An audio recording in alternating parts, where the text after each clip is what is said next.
request Dr. Om Prakash Verma ji, Secretary, Vivekananda Vidyapith, Raipur. Om.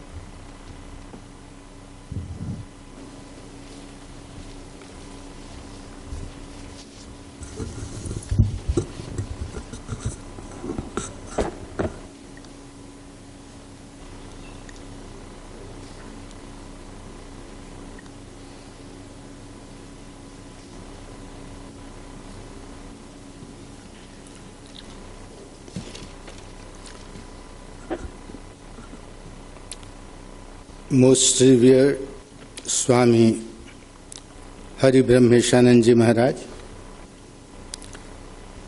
Swami Bodhmayanand Ji Maharaj, Swami Suparnanand Ji Maharaj, other revered Swamijis sitting off the dais, and dear participants participating in this international seminar. We have heard very illuminating lectures from previous speakers, and as it has been told that my topic of the present deliberation is spiritualizing everyday life. There are two main approaches to understand human life. One is the materialistic approach, and the other one is the spiritualistic approach or spiritual approach. The materialistic approach believes that life occurs accidentally by the biochemical interaction of the biological factors, and since it believes that life occurs accidentally, it doesn't believe any specific purpose of life. If there is any specific purpose of life, then that is to live happily by hook or crook. There is a proverb in English, all of you know that proverb, eat, drink and be merry. This is the materialistic approach. And this materialistic approach came in existence in India also. The sage Charvak, Maharshi Charvak established this ideology. His philosophy in a verse is very common, very popular. Many of you know that verse. He says, Yavat jivet sukham jivet, rinam kritva dhritam pibet, bhasmi bhutasya dehasya punaragamanam kuta. As long as you live happily, borrow money and drink ghee. Once the body is reduced to ashes, how it will come back? Means it will not come back. And therefore, he says that one should live happily in this life. But this materialistic approach was never encouraged in India. In India, another approach, that is the spiritual approach, has been prevalent throughout the ages. Unlike the materialistic approach, the spiritual approach believes that life doesn't occur accidentally, but life has got a specific purpose. And what is that specific purpose?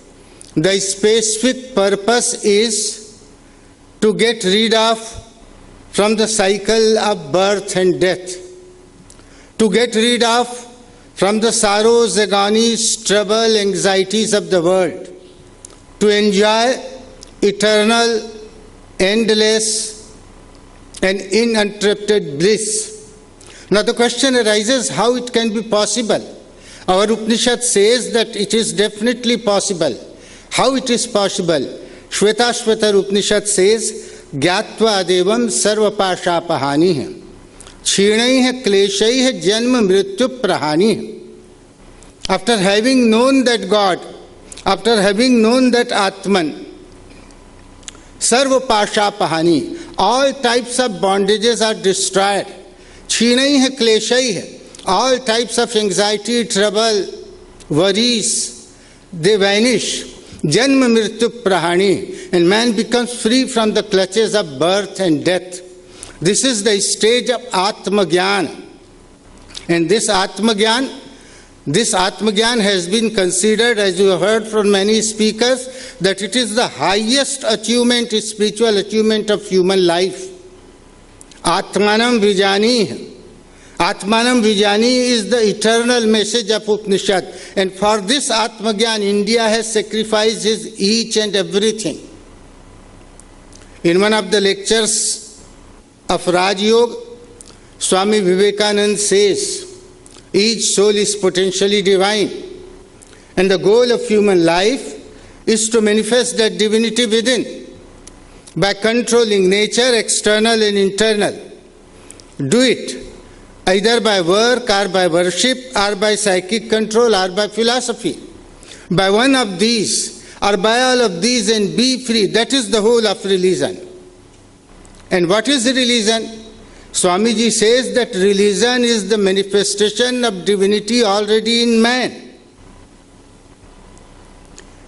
Man is basically spiritual.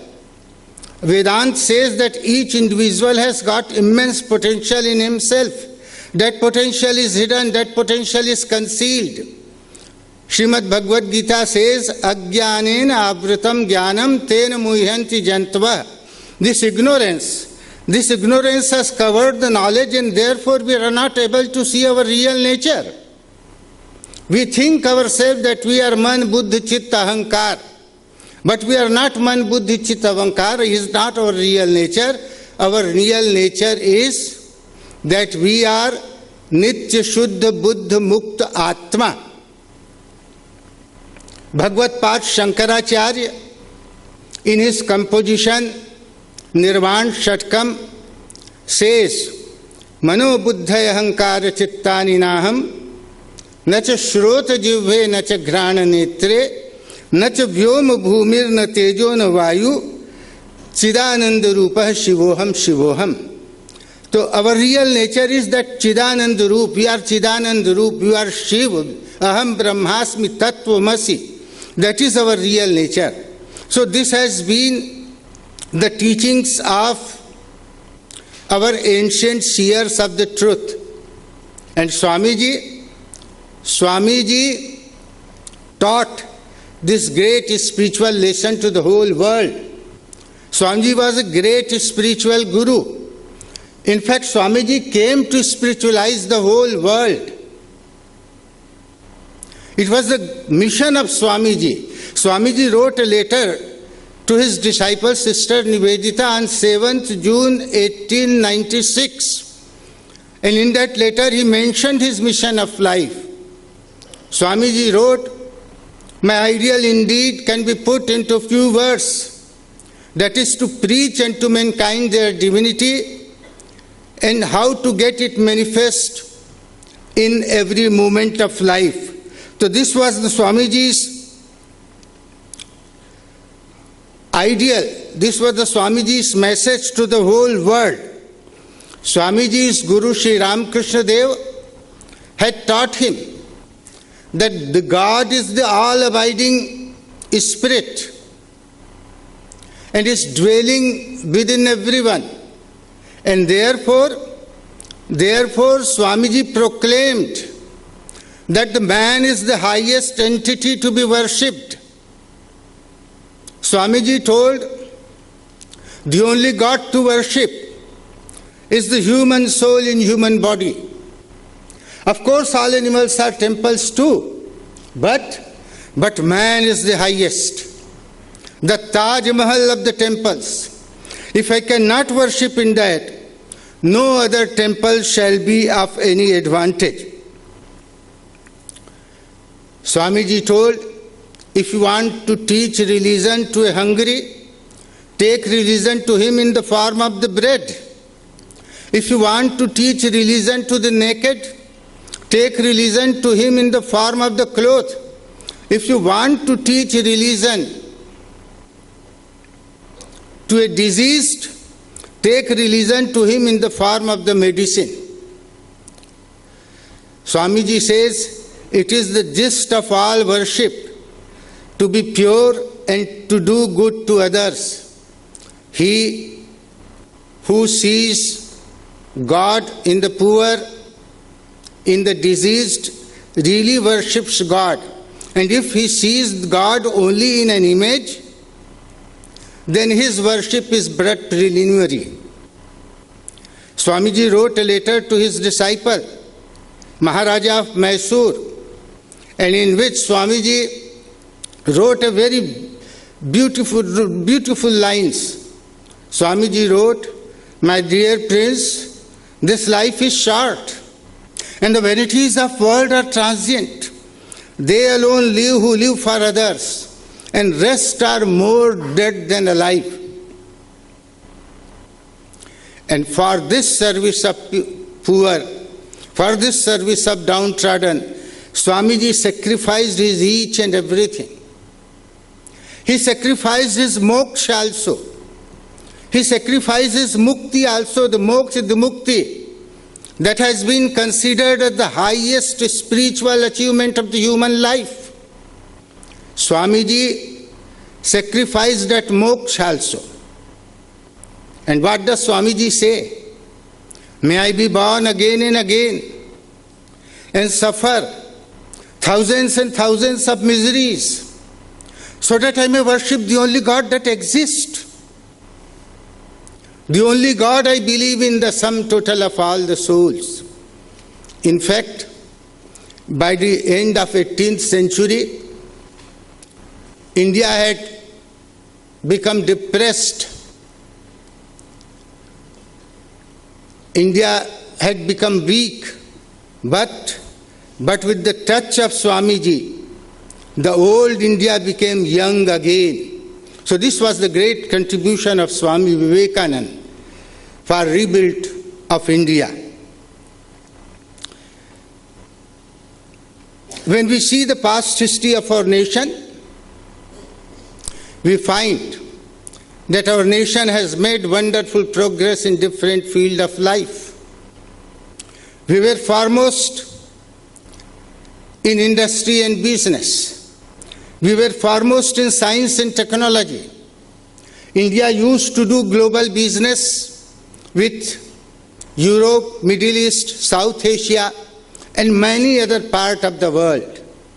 India was known as golden bird at time.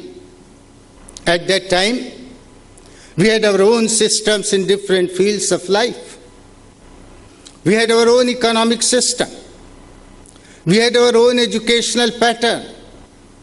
We had our own science and technology. And moreover, we had our own philosophy on business and administration. But all these were regulated through the great ideal of moksha. Moksha was considered to be our national ideals. And that is why it has been said, Ya vidya sa vimuktaye. Only that knowledge is acceptable which can bring moksha to the person. Swamiji delivered a lecture in London, and the topic was the real nature of man. And in that lecture, Swamiji said a very, very important thing related to Vedanta. Swamiji said, men are taught from their childhood that they are weak and sinners. Teach them that they are the glorious son of immortality, even though who are lowest in manifestations. Let a strong, useful and positive thoughts enter into their brain from very childhood. Say to yourself, I am he, I am he. Let it ring day and night like a song in your mind. And even at the time of death declare, I am he. The infinite world of strength is yours. Drive out the superstition that has covered your mind. Let us be bold. Know the truth. Practice the truth. The goal may be distant, but arise, awake, and stop not till the goal is reached. क्षुरस्य धारा निशिता दुरत्यया दुर्गम पथः तत् कवयो वदन्ति उत्तिष्ठत जाग्रत प्राप्य वरान्नि बोधत. This is a verse from Kathopanishad which Swamiji used to like very much.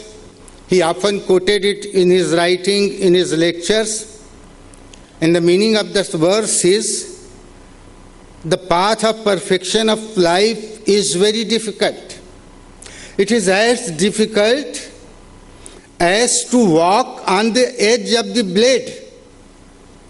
It is very difficult as to walk on the edge of the knife. And therefore Swamiji says, Upanishad says, arise, awake and stop not till the goal is reached. Swamiji wrote a letter to his brother monk, Swami Ramakrishna Ji. And in that letter he composed a verse, he composed a shlok.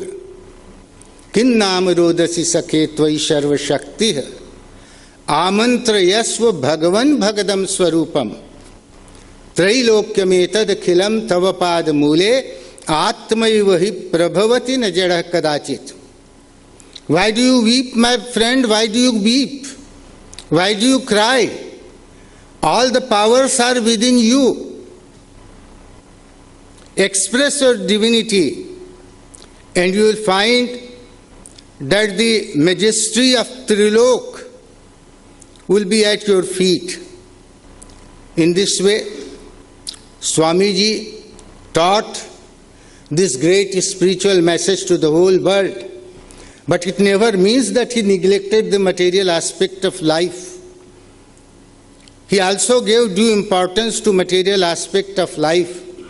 And that is why he liked the definition of dharma, that definition of dharma very much, which has been given by Maharshi Kanad in Vaisheshik Darshan. There are various definitions of dharma, but Maharshi Kanad has given a very beautiful definition of dharma. Maharshi Kanad says, Yato abhyuday nishreyas siddhi sa dharma. Dharma is that by which both abhyuday and nishreyas, by both materialism and spiritualism, both are strengthened. Dharma essentially excludes materialism. In fact, that the society, the nation can be compared with a bird. Materialism and spiritualism are two wings. If both the wings are strong, then only the flight of the bird would be swift and unbroken. But if any of the wing is weak, the bird cannot fly. And therefore, for the person, for the society, for the nation, it is essential that spiritualism and materialism both should be strengthened. In taking this viewpoint, Swamiji has given a very, very important message to the whole world.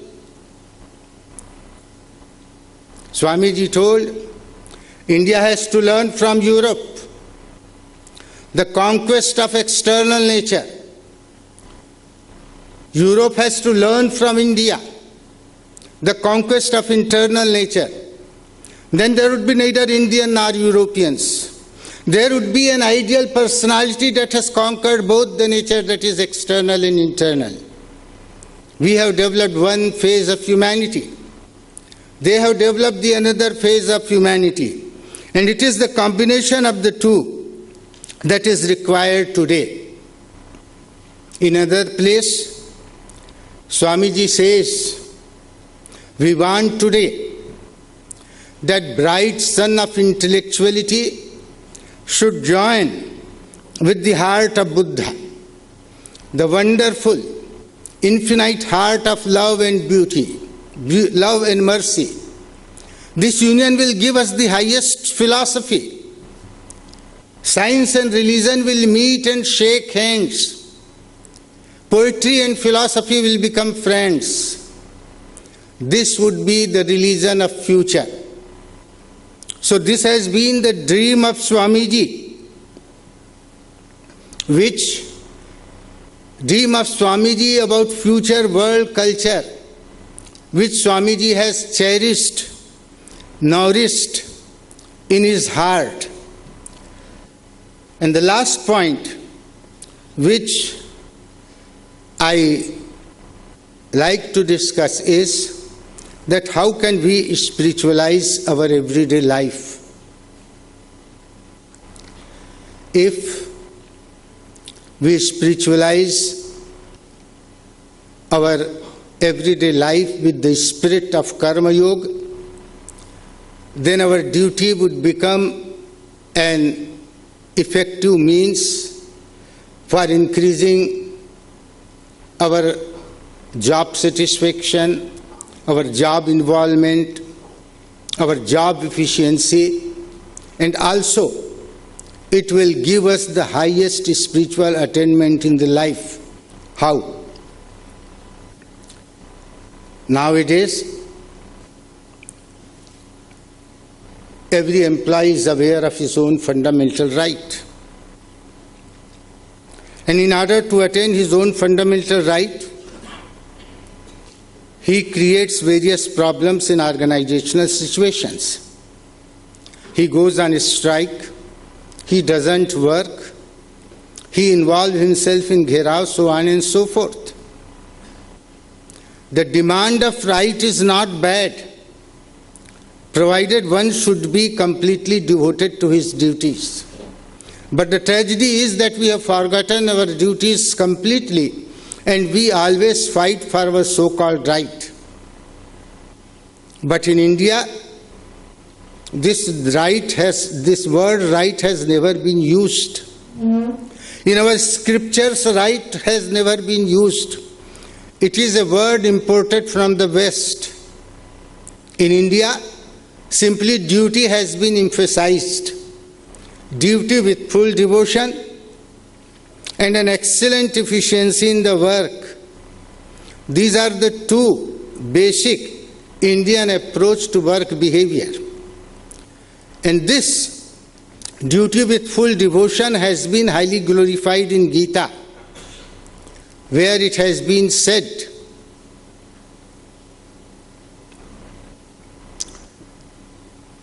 that you should perform your duties as if that you are praying to Lord.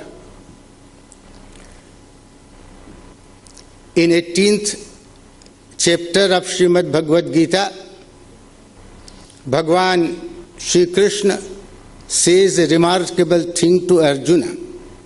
Bhagwan Shri Krishna says, Sve sve karmani abhiratah sansiddhim labhate narah swakarma niratah siddhim yatha vindutu tachrinu yatah pravittir bhutanam yena sarvam idam tatam swakarmanatam abhyarcham shreyan vindati manvah.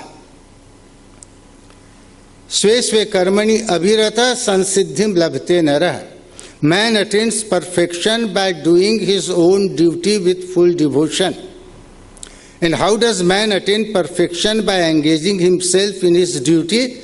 Lord Krishna gives answer to the next line. Yata pravittir bhutanam. From whom proceeds the activities of all being. And yena sarvam idam tatam. By whom this all is pervaded. Swakarmanatam abhyarcham shreyan vindati manva. Worshipping him is through his own duty. Worshipping him is through his own karma. Man attains perfection. What a beautiful message it has been given. Now for God realization, one need not essentially read to the scriptures. One need not essentially go to the temples. But one has to perform his duty with full integrity, with full sincerity, with full honesty, with full dedication. If he performs his duty with full dedication, that duty becomes worship of God. A devotee of Bhagavan Shankar says, Yad yad karma karomi tatta dakhilam shambhostava radhanam. Hey Bhagavan Shambho, whatever I do is thy worship. So this is the spirit of Karma Yoga. So here lies the significance of Karma Yoga, that it gives us the right attitude about the work. It gives us proper insight into the psychodynamics of action and present before us the perfect and integrated system of efficiency covering all phases of life.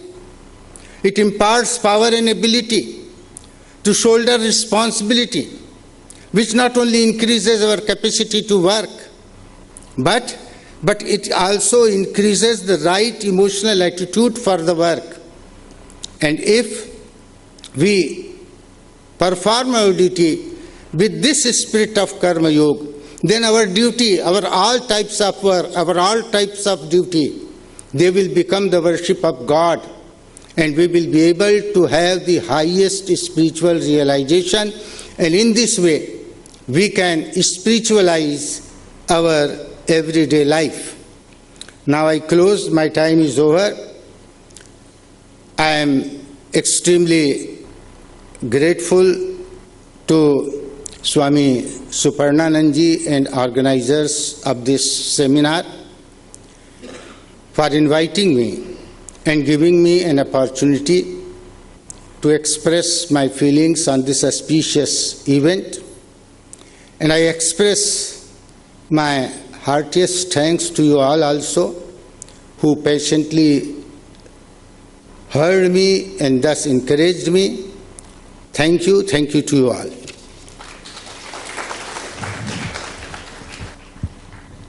Thank you, Dr. Om Prakash Verma ji. So giving an inspirational talk on spiritualization of life. So he touched all important points. Amradasya putraha, and the Karma Yoga is the basic sadhana for this spiritualization. In fact, the material world and the spiritual sadhana,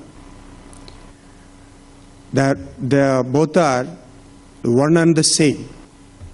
So in our Shastras it is said, we are not denying material world, but we are spiritualizing it.